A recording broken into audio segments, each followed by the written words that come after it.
They said she must have been daydreaming. These anomalies were never reported to the authorities. They never appeared in the rumor sections of the newspapers. But they began the age of disquiet. Not long afterwards, on a cold and silent night, a cry was heard. Someone had escaped the prison of the world. The cry announced the extraordinary life beyond. This was not a cry of lamentation, but of exultation. It was heard on the edge of the desert. It was heard once and never again. That one cry was enough to infect the world with unease. Chapter 4. There are few things as haunting as a question posed in the night.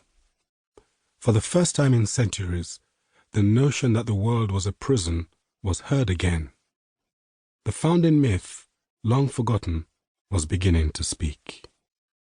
New versions of the founding myth had been gaining mysterious circulation. In some versions, it wasn't the earth that was the prison, it was the universe. For many, this was an intolerable notion. Some thought it funny that people who accepted the limits of the earth could not accept the confinement of the universe. Which was better, they asked, to be free on earth or a prisoner in the universe? Then a radical version of the founding myth appeared.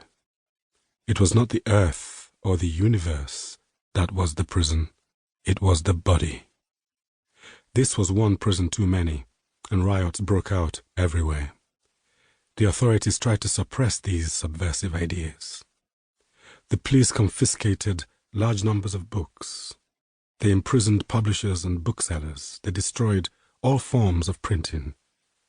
These versions of the founding myth were burnt in public squares.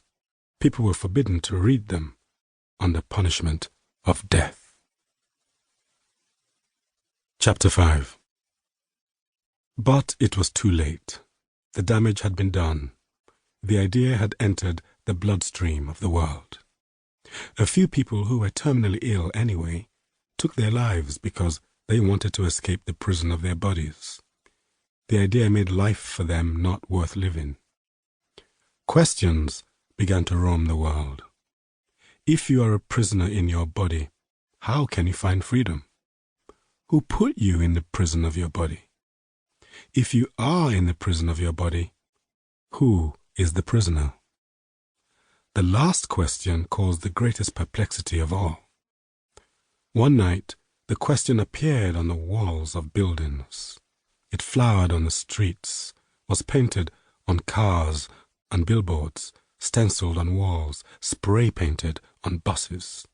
The question was everywhere. Who is the prisoner? At this point, the authorities decided to act. Things had gone too far. The questions had begun to induce lethargy, despair, rebellion, and riots in the populace. The perpetrators of these intolerable questions had to be found and destroyed so that society might recover its equilibrium. Spies and informers infiltrated the populace to root out those responsible for what was becoming known as the Age of Anxiety. Chapter 6. It is written in a lesser legend that in a prison the size of a country there were prisoners who had been there for generations. Their original crimes had been forgotten in the fog of time. Families gave rise to families and were scattered through the length and breadth of the vast prison. There were whole tribes of eternal prisoners. At first the prison was modest. Then the accumulation of acts designated as crimes led to an astronomical multiplication of prisoners. Anything could be a crime. Deviation from normal thought, unusualness in dress, questions about the nature of time, speculations about the nature of the soul, paintings that distort reality, writings that cause unease, the inclination to think too much. The most serious crimes were those that questioned the nature of reality. At some time or other, most people found themselves on the wrong side of the law. It became necessary to extend the prison till it took on the proportions of a country. Then it was proposed